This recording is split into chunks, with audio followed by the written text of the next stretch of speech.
अस्सलामुअलैकुम students, welcome to chemistry सीखो। Organic chemistry की 21वीं वीडियो है और इस वीडियो में हम लोग बिल्कुल ही नई सीरीज़ शुरू करने जा रहे हैं जिसमें हम लोग ऑर्गेनिक कंपाउंड के ज़रिए शो करने वाली एक बड़ी इंपॉर्टेंट फिनोमेना जिसको हम लोग आइसोमेरिज्म कहते हैं वो पढ़ेंगे। तो आगे आने वाली कुछ वीडियोज़ में सिर्फ़ और सिर्फ आइसोमेरिज्म का डिस्कशन होगा। पिछली वीडियो तक जो है नॉमेनक्लेचर सारा कंप्लीट हो गया है, तो उम्मीद करते हैं कि वहाँ कोई चीज़ छूटी नहीं होगी। अगर कोई चीज़ छूट गई होगी तो आप कमेंट सेक्शन में ज़रूर बताइएगा ताकि उसको भी कवर किया जा सके। तो इस वीडियो में हम लोग बेसिक इंट्रोडक्शन देखेंगे कि आइसोमेरिज्म होता क्या है, उसके टाइप्स क्या होते हैं, साथ ही साथ एक दो आइसोमेरिज्म को हम लोग स्टडी भी करेंगे। तो चलिए शुरू करते हैं। वीडियो को एंड तक देखिएगा ताकि आपको सारी बातें समझ में आ सकें। तो आइसोमेरिज्म को अगर हम लोग डिफाइन करें तो क्लास 10th में हमने पढ़ा था कि same molecular formula different molecular structure. ठीक है, हमने डेफिनेशन एक पढ़ी थी, सेम मॉलिक्यूलर फार्मूला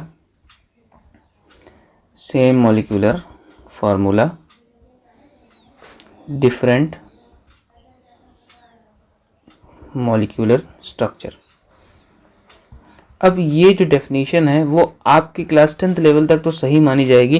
खैर, ये एक आइसोमेरिज्म के पार्ट की डेफिनेशन है। मतलब आइसोमेरिज्म कई टाइप का होता है, उसका एक टाइप होता है जिसको हम लोग स्ट्रक्चरल आइसोमेरिज्म बोलते हैं। तो उसकी ये डेफिनेशन होती है कि same molecular formula but different molecular structure. Actually isomerism phenomena कभी कभी ऐसा भी होता है कि मॉलिक्यूलर फार्मूला भी सेम होगा, स्ट्रक्चर भी सेम होगा, तब भी जो है हमको आइसोमेरिज्म देखने को मिलेगा। तो वहाँ पर जो होगा तो ये डेफिनेशन वर्क नहीं करेगी, इसलिए हम आइसोमेरिज्म की नई डेफिनेशन देखेंगे जिसमें क्या होगा कि compounds having same molecular formula but different physical and chemical properties. ठीक है, सिंपली क्या कहेंगे हम लोग, compounds having same molecular formula but different physical and chemical properties। ये जो डेफिनेशन है ये बेसिकली हमारे हर आइसोमेरिज्म पे वर्क करेगी। मतलब क्या हुआ कि हमको फार्मूला सेम दिखेगा लेकिन हमको फिजिकल और केमिकल प्रॉपर्टीज में डिफरेंस आएगा। ठीक है, तो इस फिनोमेना को हम लोग क्या नाम देंगे, आइसोमेरिज्म नाम देते हैं। अब आइसोमेरिज्म की टाइप्स की बात की जाए तो एक छोटा सा हम लोग चार्ट बनाएंगे यहाँ पर। तो सबसे पहले हम लोग मेन लिख लेते हैं हमारा आइसोमेरिज्म। इसके दो टाइप होते हैं। ठीक है, हमारे पास एक जो आता है वो आता है स्ट्रक्चरल आइसोमेरिज्म, जिसकी डेफिनेशन हम लोग शुरू में देखे थे। स्ट्रक्चरल आइसोमेरिज्म जिसमें हमने पढ़ा कि same formula but different structure. दूसरा हमारे पास आता है स्टीरियो आइसोमेरिज्म में आपको फार्मूला भी सेम मिलेगा, स्ट्रक्चर भी सेम मिलेगा, मगर फिजिकल और केमिकल प्रॉपर्टीज़ में डिफरेंस आता है। बेसिकली कन्फिगुरेशन वगैरह में कैसे जुड़ा हुआ है चीज़ें, ये सब डिफरेंस आती है। ठीक, जैसे एक मिसाल ले लेते हैं छोटी सी। जैसे मान लीजिए कि हमारे पास एक ये कोई स्पीशी है, इसको कोई नाम नहीं दे रहे हैं, बस हम बता रहे हैं इससे ऐसे जुड़ा हुआ है। ठीक, एक यहाँ जुड़ा है, एक अलग चीज़ यहाँ जुड़ी, एक अलग चीज़ यहाँ और एक अलग चीज़ यहाँ। लेकिन किसी ने इसी चीज़ का फिगर बनाया ऐसे करके कि एक इधर चीज़ जुड़ी हुई है, एक इधर जुड़ा हुआ है, एक ऐसे जुड़ा हुआ है और एक ऐसे जुड़ा हुआ है।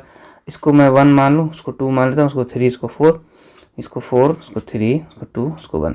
तो हमको देखने में क्या लग रहा है कि ये तो स्ट्रक्चर सेम है, खाली 4 का इधर उधर होना है ना।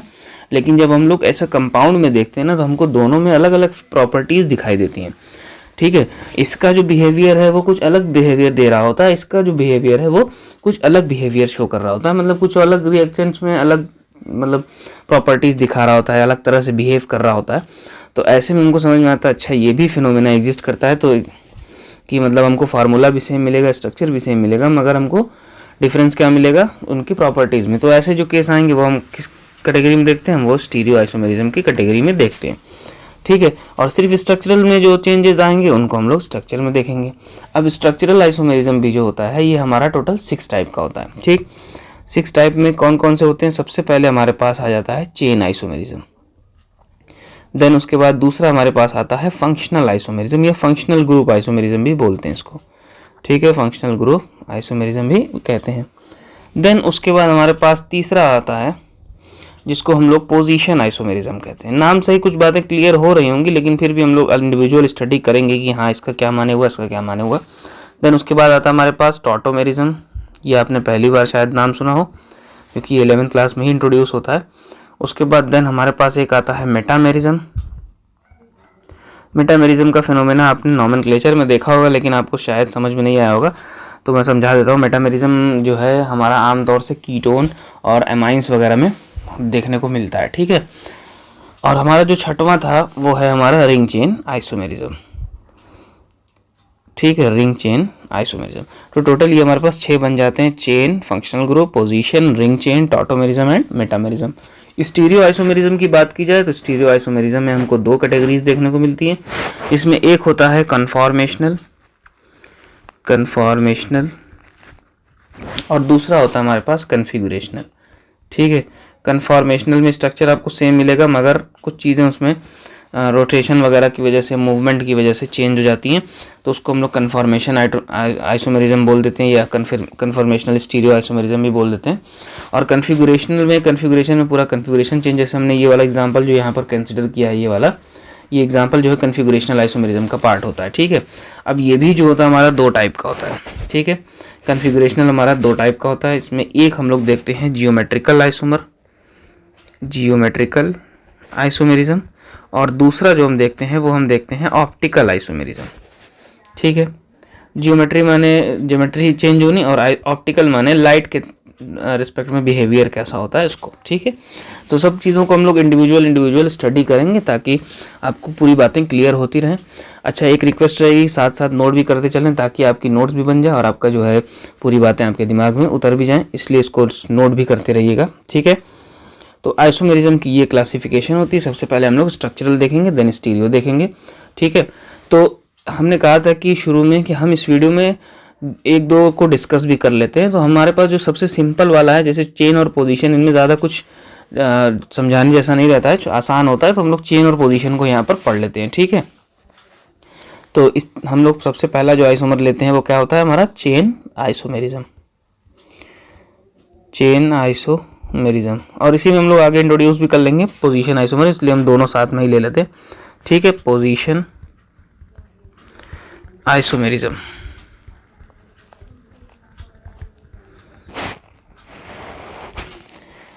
ये हो गया हमारी टॉपिक, ठीक है। तो चेन आइसोमेरिज्म और पोजीशन आइसोमेरिज्म दोनों कहीं कहीं सेम भी आ सकता है, तो अभी हम लोग देखते हैं फिलहाल। तो शुरू करते हैं, एग्जांपल लेते हैं इसका, एल्केन से चलते हैं, ठीक है। एल्केन का एग्जांपल उठाते हैं। एल्केन में जो हमारा सबसे पहला मेंबर होता है मीथेन, जिसको हम लोग CH4 बोलते हैं। इसमें एक ही कार्बन है, इसमें कोई आइसोमर पॉसिबल नहीं है, ठीक है। उसके बाद दूसरा हमारा मेंबर आता है CH3, इसमें भी हमारे पास कोई आइसोमर पॉसिबल नहीं है। देन इसके बाद हमारा तीसरा आता है CH3, CH2 और CH3, जिसको हम लोग प्रोपेन बोलते हैं, यानी मीथेन, इथेन और प्रोपेन। इन तीनों में हमको किसी भी तरह का चेन आइसोमेरिज्म देखने को नहीं मिलता है, ठीक है। ये हो गया हमारा प्रोपेन, इनमें कोई आइसोमेरिज्म एग्जिस्ट नहीं करता है। आइसोमेरिज्म आता है ब्यूटेन से, ठीक। जैसे ब्यूटेन का कंडेंस्ड फार्मूला होता है C4H10, ठीक है। अब ये हमारा पहला एग्जाम्पल है, तो इसको ध्यान से देखिएगा। जैसे हमारे पास फार्मूला मिल गया हमको कि C4H10 का स्ट्रक्चर बनाना है, तो सबसे पहली चीज़ आप क्या करेंगे, सबसे पहली चीज़ आप एक सीधा स्ट्रक्चर बनाएंगे, जिसको हम लोग नॉर्मल बोलते हैं, ठीक है, नॉर्मल स्ट्रक्चर। तो नॉर्मल स्ट्रक्चर कैसे बनाना होगा, सिंपली आप कार्बन कार्बन कार्बन कार्बन, ये हो गया हमारा नॉर्मल स्ट्रक्चर। अच्छा, अब इसमें आपको हाइड्रोजन भरने की ज़रूरत नहीं है, आप चाहें तो भर सकते हैं, वैसे भी ये सेटिस्फाई हो जाएगा। 3 इसके पास आएगा, 2 इधर आएगा, 2 इधर आएगा और 3 इसके पास आएगा, तो 3 2 5 5 10 हो जाएंगे। लेकिन हाइड्रोजन इसलिए नहीं भर रहे ताकि जो है हमको थोड़ा सा टाइम बचा सकें और लिखने में भी आसानी हो, ठीक। तो हमारे पास एक जो है ये हो गया 4 कार्बन, ठीक है। अब इसका दूसरा हमको चेन आइसोमेरिज्म बनाना है, तो चेन आइसोमेरिज्म अब यहाँ से हम डिफाइन करते हैं। चेन आइसोमेरिज्म को डिफाइन किया जाता है कैसे, कि हमको फार्मूला अलग कलर से लिखते हैं, ठीक है। हमको फार्मूला जो है सेम मिले, सेम मॉलिक्यूलर फार्मूला मिले,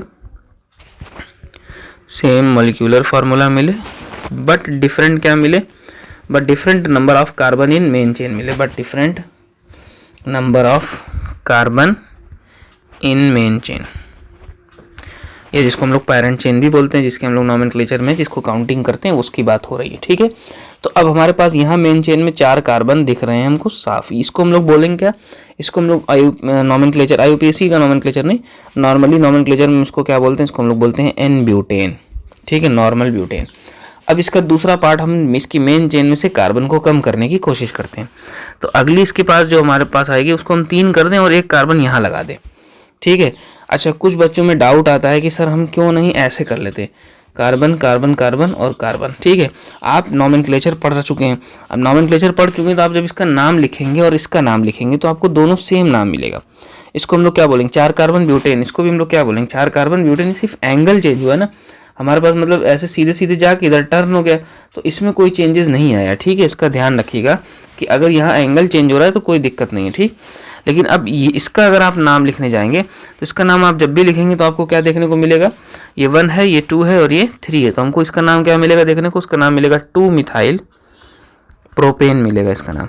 ठीक है, और जब तक नाम अलग नहीं हो रहा है तब तक नॉमेनक्लेचर आएगा नहीं, सॉरी, जब तक नाम अलग हो रहा है तभी तक इसका मतलब चेन आइसोमेरिज्म हमको देखने को मिली है यहाँ पे। ठीक है, अगर इसका नाम लिखते हम लोग इस वाले का तो इसका नाम भी हमको क्या लिखता, ब्यूटेन ही मिलता, तो ये भी ब्यूटेन ये भी ब्यूटेन, तो इससे गलत हो जाएगा।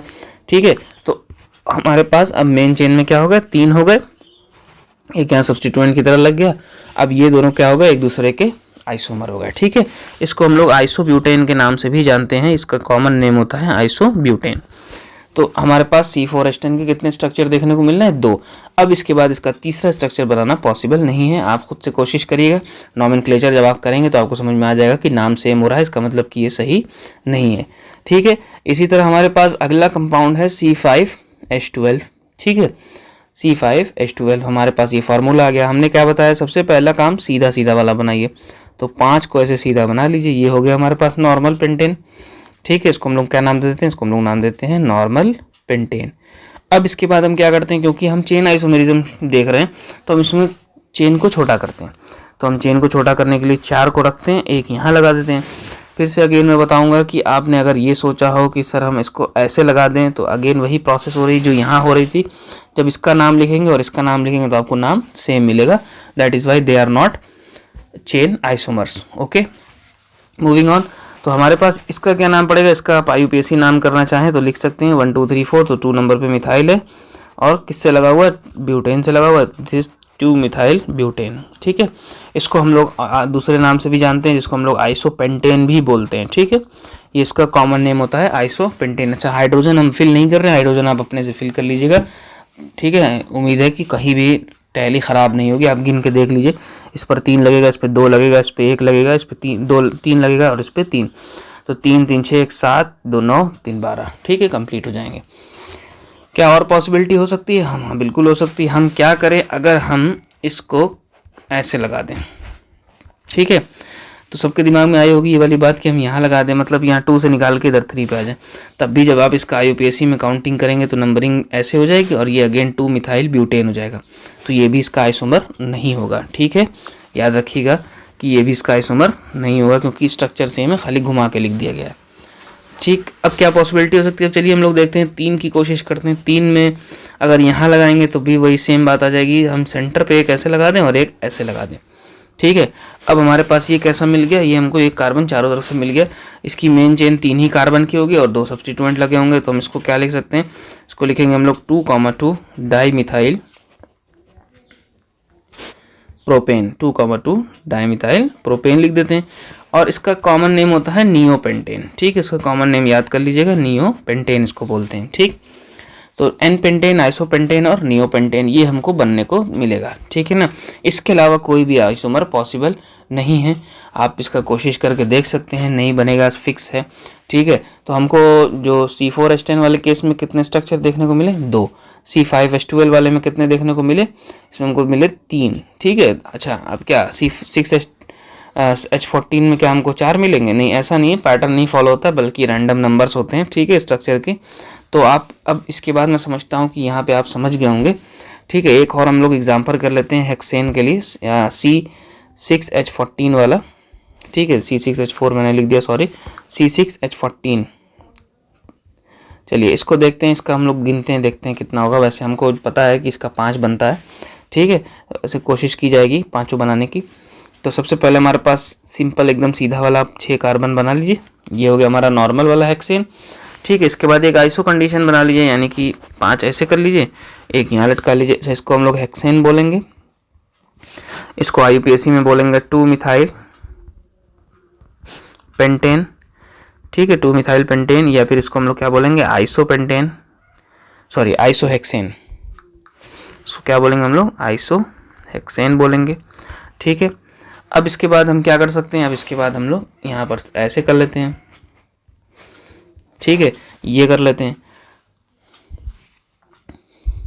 देन इसके बाद हमारे पास और क्या कंडीशन मिल सकती है, हम इसको यहाँ से निकाल के नीचे लगा लें तो हमारे पास एक कंडीशन ये बन सकती है कि हमने दो दो लगा दिया। अच्छा, इसका नाम लिखना हो तो ये हो जाएगा आपका 3-मिथाइल पेंटेन,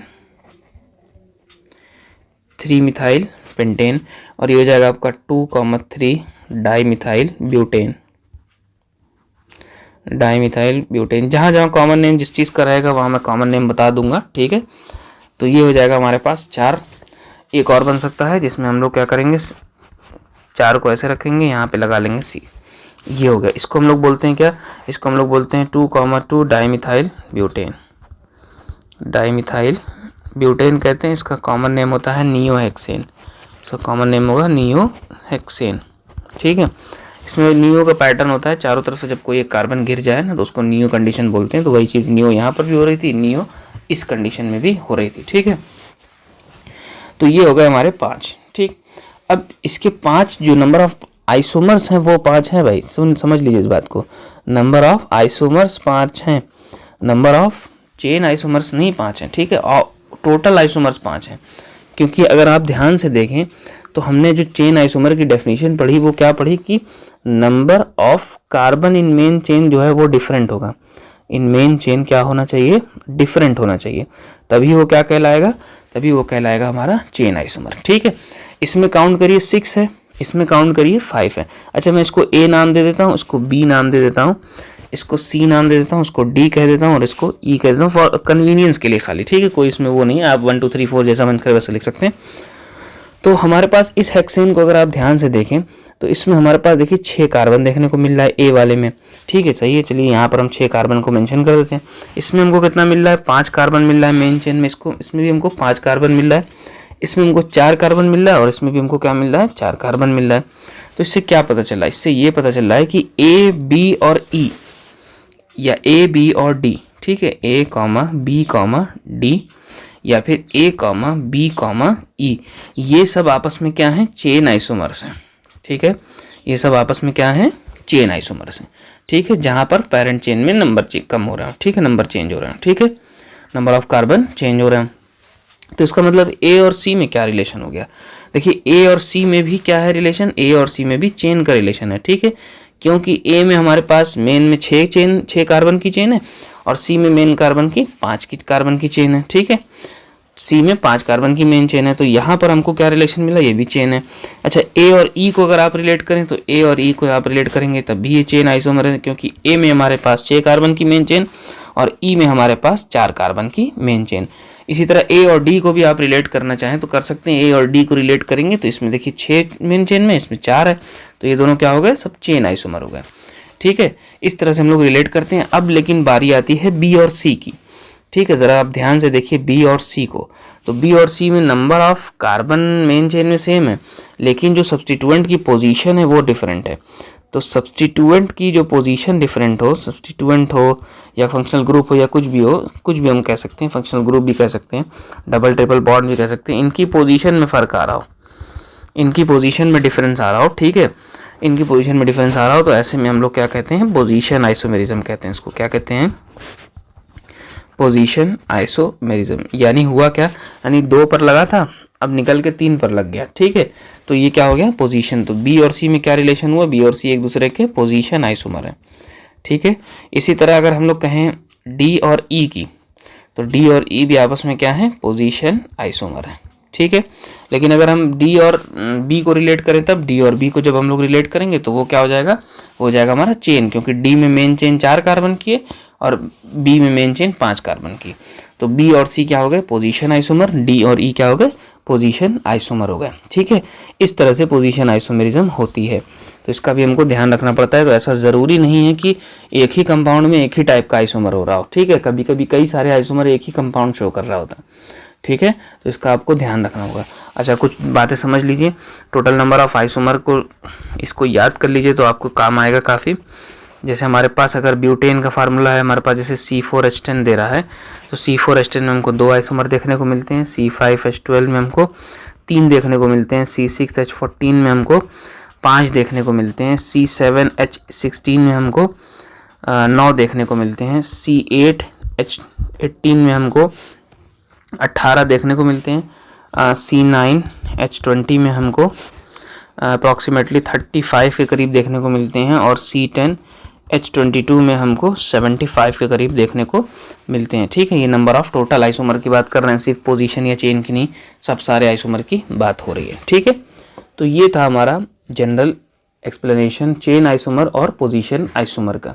ठीक है, नेक्स्ट वीडियो में हम लोग इसी चेन और पोजीशन आइसोमर के और भी एग्जांपल्स को करेंगे और फिर हम लोग डबल बॉन्ड और ट्रिपल बॉन्ड का भी यूज़ करना सीखेंगे।